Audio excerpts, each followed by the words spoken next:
सिपाही जनाब जहीरबाज खोखर को दावत देता हूं कि आए और खिताब करें।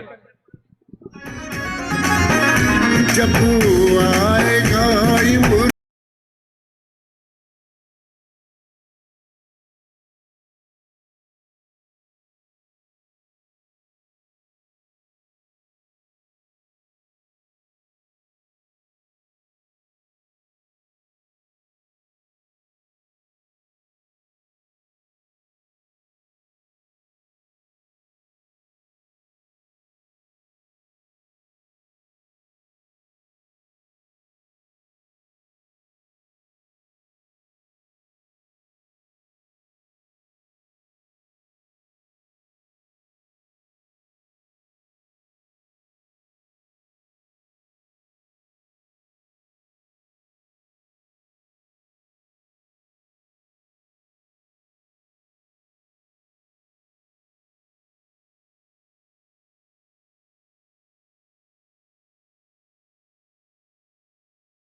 परेड ग्राउंड में इमरान खान ने अहम ऐलान करना था।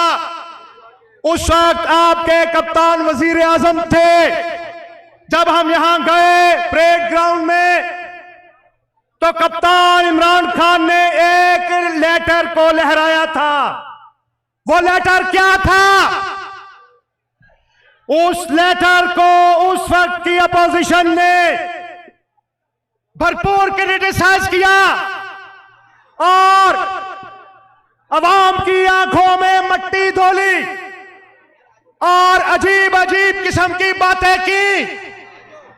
लेकिन मेरे कप्तान का विजन देखे, इमरान खान ने इंतहाई विजडम के साथ, इंतहाई हिकमत के साथ, इंतहाई सब्र के साथ उन हालात का मुकाबला किया और अपनी कौम को साथ साथ एतमाद में लिया। एक एक स्टेप पे इमरान खान ने बताया कि मेरी कौम आज बैरूनी साजिश हो गई है, पाकिस्तान को धमकी मिल गई है, पाकिस्तान को यह कहा गया है कि अगर मुंतखब वज़ीर आज़म इमरान खान को आप लोगों ने लोटे खरीद के खत्म नहीं किया तो हम पाकिस्तान का वो हशर करेंगे कि आप देखते रह जाएंगे। मेरे कप्तान को जब यह पता चला कि वो खत क्या है,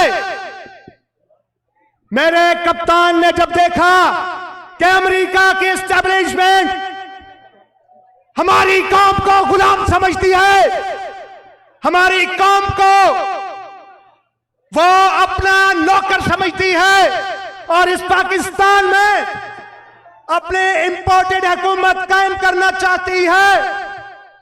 और मेरे कप्तान ने उस वक्त आप सबको एतमाद में लिया कि पाकिस्तानियों, रजीम चेंज होने की बात हो रही है, रजीम चेंज होने की बात हो रही है। गुलामा ज़हनियत रखने वालों को इक़्तिदार में लाने की बात हो रही है। उसके बाद जो हालात गुजरे, जो वाक़यात हुए, आज हम इस मुकाम पर हैं कि पाकिस्तान जो है इस वक्त हर बहरान का शिकार है। सियासी बहरान, मुआशी बहरान, सियासी बहरान, मजहबी बहरान। तो आज पाकिस्तान का एक वाद हल है जो इमरान खान की डिमांड है कि अवाम के पास जाया जाए। और यहाँ आज हम इसलिए इकट्ठे हुए हैं, ये एक वर्कर कन्वेंशन था जो अल्हम्दुलिल्लाह आज एक जलसा की शक्ल अख्तियार कर गया है। यहाँ पर भी एक लोटा था, यहाँ पर भी एक लोटा था जिसको जिसको खान ने टिकट लिया था, जिसको खान ने यहाँ पीटीआई का टिकट लिया था, वो यहाँ से आपने मुंतखब किया और वो असेंबली में पहुंचा और वो बैरूनी साजिश करने वालों का आला कार बना। उसका एक भाई आज मशीर वजीर आजम बना फिर रहा है, वो शहबाज शरीफ के साथ है। और उसको ये पूछो कि तुम्हें अल्लाह के बाद वो इज्जत जो इमरान खान ने दी थी, पीटीआई ने दी थी, तुम यहाँ से दीते थे। आज तुमने इनकी वफादारियों को बदला है, तुमने अवाम को ठेस पहुंचाया है। इंशाअल्लाह ताला मुझे उम्मीद है कि 17 जुलाई को आप बल्ले पर मोहर लगा के दोबारा पाकिस्तान तहरीक इंसाफ की सीट जो है इमरान खान के पास भेजेंगे। वमा अलैना इल्लल बलागुल मुबीन।